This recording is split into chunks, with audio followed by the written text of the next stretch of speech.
What's going on, everybody? It's Aurora YG here, coming at you with a brand new video, and I probably don't look that great because I just woke up, and the first thing I decided to do was make a video on this because I had no idea a new archetype dropped last night. I was playing games with my friend, we were chilling, having a great time. I ended up going to sleep at like 3:30 in the morning, and I checked my phone right before then, and then I saw my good friend Starscream on Twitter. He was just like, "Oh yeah, I'm digging the artwork of this new archetype," and I'm like, "The what now?" And I just never got a notification, or I just wasn't paying attention because organization posted something on a new archetype, and apparently it's a new Visa Starfrost archetype, which I said I'm confused why there wasn't a new one in the TR Elements support video.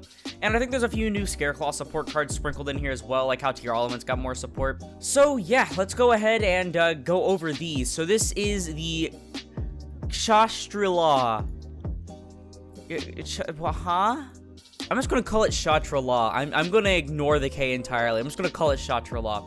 It says, Visas learns that there are more forces much bigger than just a bunch of fear beasts and some terrorized mermaids in Clear New World setting. Oh! It takes place in Clear New World? That's crazy. Is that why Clear New World pops a card? Oh, okay. That makes a lot of sense, actually. Best as we can tell, this team's name comes from, Kshatri-La, a warrior aristocrat cast in India, along with Shangri-La, a legendary paradise. Okay. But yeah, I know it's like a bunch of high-level monsters, and then they have like an Xyz. That's all I know, though. So this is Chatra-La Fenrir. It's a level 7 Earth Psychic Effect monster, 2400 attack and defense. I think they're all psychics, too, from what I remember glancing at. And you can only use the second and third effects of this card's name each once per turn. If you control no monsters, you can special summon this card from your hand. Okay, cool. I love inherent summons. Inherent summons are, like, awesome. I hate, like, effects to summon unless they trigger things. During your main phase, you can add a Chatra-La monster from your deck to your hand. Okay. I kind of don't like that it's not on summon because that means it's more vulnerable to removal, but it's fine still. It's still a search. And then when this card declares an attack or your opponent activates a monster effect, you can target one face-up card your opponent controls, banish it face down. Okay. That's not bad, actually. It's pretty good disruption. When your opponent activates any monster effect, you can banish their face-up card face down. Alright, I like that. Or when this card declares an attack, which is also good for your turn as well, in case they don't have any, like, actual monster effects to activate. I enjoy that, actually.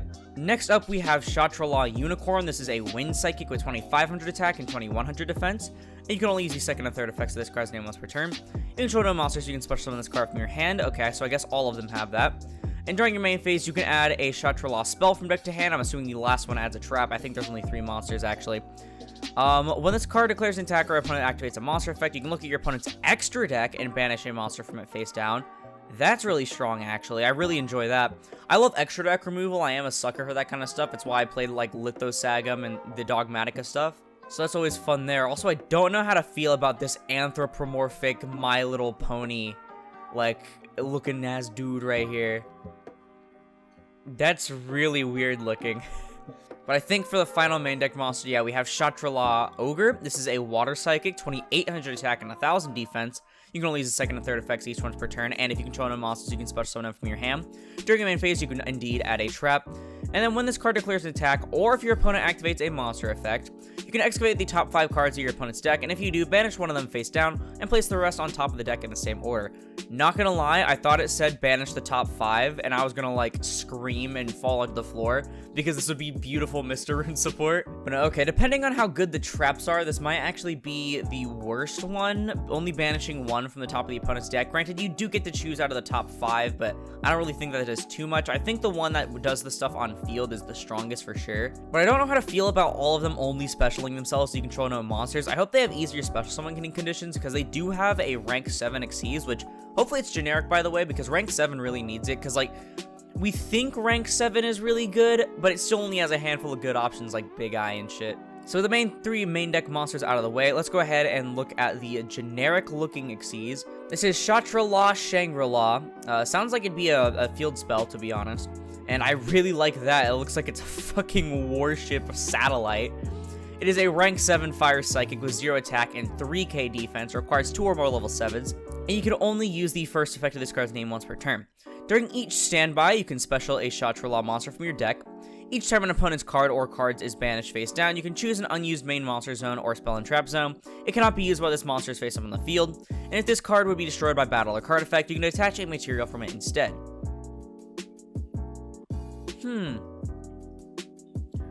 This seems like a pretty funny stall card, actually. Because this first effect is going to continuously net you, like, advantage over and over. You're going to get to do that banishes from field, then from the extra, then from main deck. And then you're going to be locking down your opponent's zones, granted only 1 by 1, but it's going to be hard for them to actually out this and stop you from locking down the zones, because if it would be destroyed by battle or card effect, you can detach a material, and that's the only thing that detaches the material from it. Summoning from deck and the choosing the zones does not require material.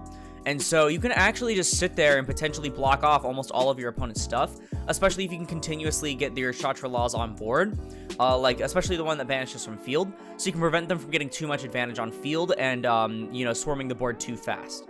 This could be a very funny control option. Granted, it doesn't really work with other, like, rank 7 decks, unless you get Diablosis out on the field as well, but you can only do it a couple of times. But other than that, I think that's actually kind of funny. I really like cards like this that they're actually really good, especially because, you know, like I said, this does just summon straight from deck. It's like a Toad without having to attach. But it's also got a win condition that's really fun and unique that also can be really threatening depending on the situation. So yeah, I do actually enjoy this. I do wish it was a little bit more generic, but, you know, beggars can't be choosers, to be fair. But I hope they get more swarming from deck. Hopefully some of these spells, that's the Scareclaw one I think I just saw. Hopefully some of these actually let you get more advantage from deck, because we kind of can't do anything to get to the rank 7 if they just only special themselves when you control no monsters. Alright, so this is Decline Scareclaw. I'll cover all of these too. I won't really count them when I'm overviewing the entire archetype. But this is Decline Scareclaw. It's a normal spell that says you can only use the second effect once per turn.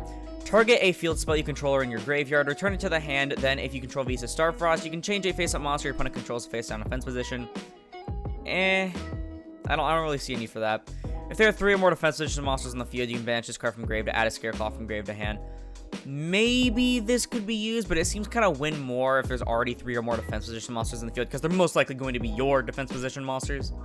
I don't know. This card seems kind of I don't think I'd play it, to be fair, in Scareclaw. You just bounce the field spell. I mean, yeah, you get to get another search, but you'd have to wait a turn.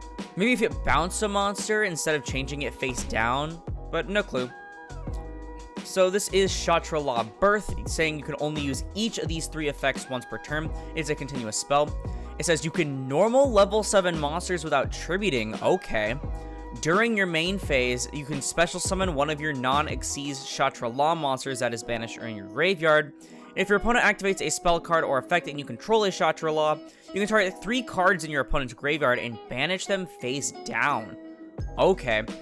So this is already really good swarming, right? Because you can already special summon one and then immediately normal summon another and then either sit on both of those or go directly into your Xyz. During your main phase, you can special a non-Xyz Chatra Law that's banished or engraved. That's really good recovery because there's no cost for it. You don't have to, like, discard or anything. So you can just continuously get your resources back for your Xyz material. And then, obviously, being able to banish 3 cards from your opponent's grave face down is really good. Because, granted, this can be on your opponent's turn, like a DD Crow on drugs. Because Chatra Laws are going to be on board. You can just use this whenever your opponent does anything. I just realized the frame rate of my webcam doesn't seem to too great. I'm sorry, guys. But yeah, this seems like an absolute 3 of staple. I feel like this is something you're going to have, otherwise you're going to get your back blown out.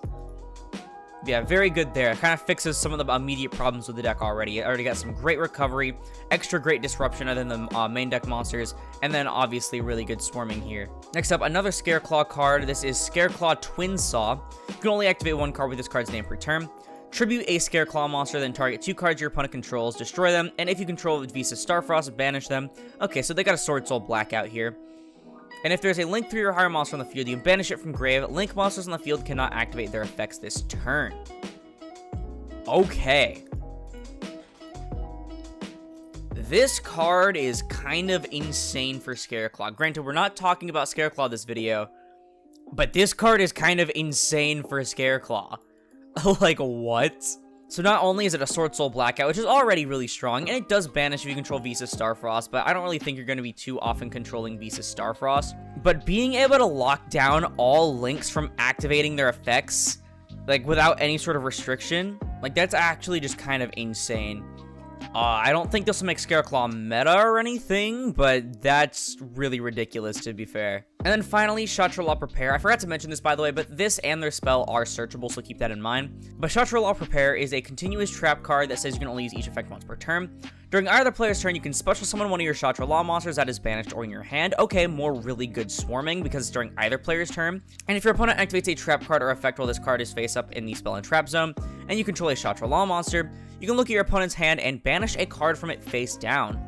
Alright, so very, very nice swarming. We're actually getting a lot more swarming than I expected, even though there is only 3 monsters, unfortunately. I think they do need more monsters in the main deck. Though, to be fair, we've only seen, like, 6 cards, maybe, and so I don't think we're going to be done just yet with the deck. We have some really great swarming, and is on top of some slightly niche, but also very strong removal. Ripping from the opponent's hand is arguably one of the strongest things you can do in the entire game, and so being able to do that just from your opponent activating a trap could potentially make some matchups completely free. They activate one on their turn, you rip a card from their hand. They activate one on your turn, you rip a card from their hand. Even something like Imperm, by the way, this does work. And so that is very strong there. I think both of their back row pieces so far have been very powerful, especially the continuous spell. And their Xyz monster, while it is a bit specific and niche, I think it actually is very strong as well. Overall, what are my thoughts on this archetype? So I think it is obviously unfinished, right? We only have 3 main deck monsters and Xyz and 2 pieces of back row. If we don't get any more revealed for this set, this is Darkwing Blast, by the way. Yeah, I have no idea if we're going to get more support in here or if we're going to get it in another set, but like regardless, we're going to get new support for this deck. It's not just going to be like 6 cards, sorry, and then like gone.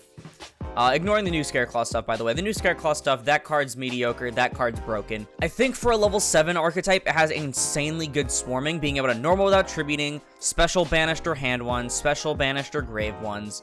You have all sorts of swarming there. You're going to be able to get your monsters on board. They have some pretty decent interruption effects because they can all trigger when your opponent activates a monster effect. And you can, thin out your opponent's resources a little bit. It feels like it's going to be a very grindy deck because you do have a lot of cards that can access your things that are banished from your graveyard as well. So you can actually immediately, say you open 2 Chatra Laws. You open, like, the trap searcher and the monster searcher, or no, the spell searcher, sorry.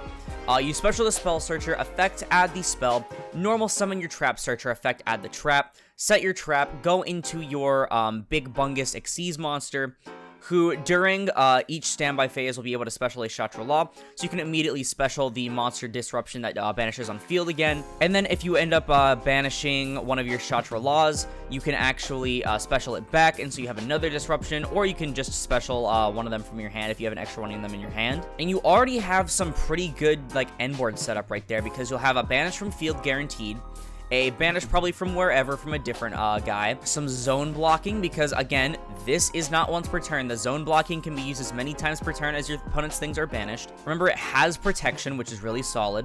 You have more disruption here if your opponent activates a spell card and you control a Chatra Law. You get to banish 3 from your opponent's grave face down, which is just a broken DD Crow. And then during your next turn, because of things like Birth, you're going to be able to continuously reset up your board, and potentially you could even make multiple Xyz, because the Xyz does not have any restriction on how many you control, and so you can continuously have multiple and keep blocking off zones. And the more zones you have blocked off, remember, the harder it's going to be for them to destroy this by things that aren't back row effect. And even if they do try to remove it, as long as it's destruction, you can always just attach material, and that material can then immediately be summoned back during your next turn by using the continuous spell. So overall, out of 10, what do I think about this archetype? For now, I'm going to give it a nice 6.5 because it still needs a little bit more removal, but again, it's only because it's unfinished.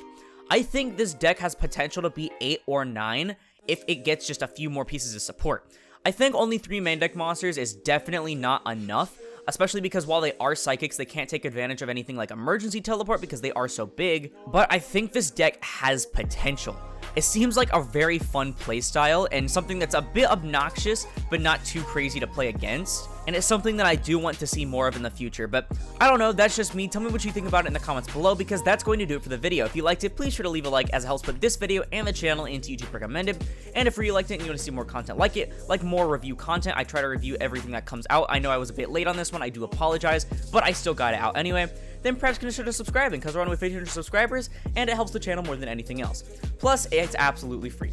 But once again, thank you all so much for watching, and I'll see you in the next one. This is Aurora, signing off.